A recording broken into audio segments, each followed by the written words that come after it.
അപ്പോൾ എല്ലാ കൂട്ടുകാർക്കും നമ്മുടെ പുതിയ വീഡിയോയിലേക്ക് സ്വാഗതം.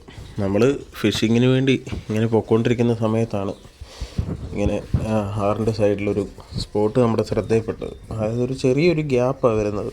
അതിനകത്ത് മീൻ വന്ന് വെള്ളം എടുക്കുന്നത് നമുക്ക് ശരിക്കും കാണാമായിരുന്നു. ശ്രദ്ധിച്ച് നോക്കിയാൽ നിങ്ങൾക്കും കാണാം. നമ്മുടെ ഫ്രോഗ് എറിഞ്ഞപ്പോൾ അവിടെ പുല്ലേലുടക്കി പൊട്ടിപ്പോയി. അപ്പോൾ അപ്പൂസ് പറഞ്ഞു അവനെ പിടിച്ച് കരയിൽ കയറ്റാവുന്നു. അങ്ങനെ നമ്മുടെ കുറേ നേരമായിട്ട് എറിഞ്ഞു, പക്ഷേ മീൻ വെള്ളം എടുക്കുന്നുണ്ട്, അവിടെ അടുത്ത് ആക്ടിവിറ്റി കാണിക്കുന്നുണ്ട്. പക്ഷേ കുറേ നേരം എറിഞ്ഞിട്ട് മീൻ അടിക്കുന്നില്ലായിരുന്നു. അപ്പോൾ നമ്മൾ ഫ്രോഗ് ഒന്ന് മാറ്റി വേറൊരു ഫ്രോഗ് ഇട്ട് കാസ്റ്റ് ചെയ്ത് നോക്കാമെന്ന് വെച്ചു. അങ്ങനെ നമ്മുടെ കയ്യിലിരുന്ന വേറൊരു ഫ്രോഗ് ഉണ്ടായിരുന്നു.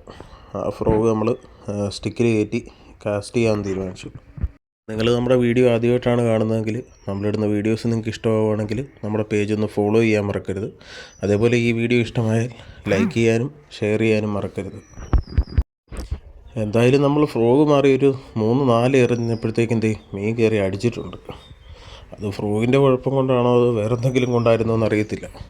എന്നാണല്ലോ അവനെ നമ്മൾ വലിച്ച് കരയിൽ കയറ്റിട്ടു. വേനലിൻ്റെ ചൂട് കാരണം ആറും തോടും ഒക്കെ പറ്റി എല്ലായിടത്തും വെള്ളം തീരെ കുറവായതുകൊണ്ടാണ് നമ്മളിപ്പോൾ ഫ്രോഗ് കാസ്റ്റ് ചെയ്യാനും വരാല്, ചെറുമീൻ തുടങ്ങിയ മീനുകളെ മെയിനായിട്ടും ഫോക്കസ് ചെയ്യുന്നത്.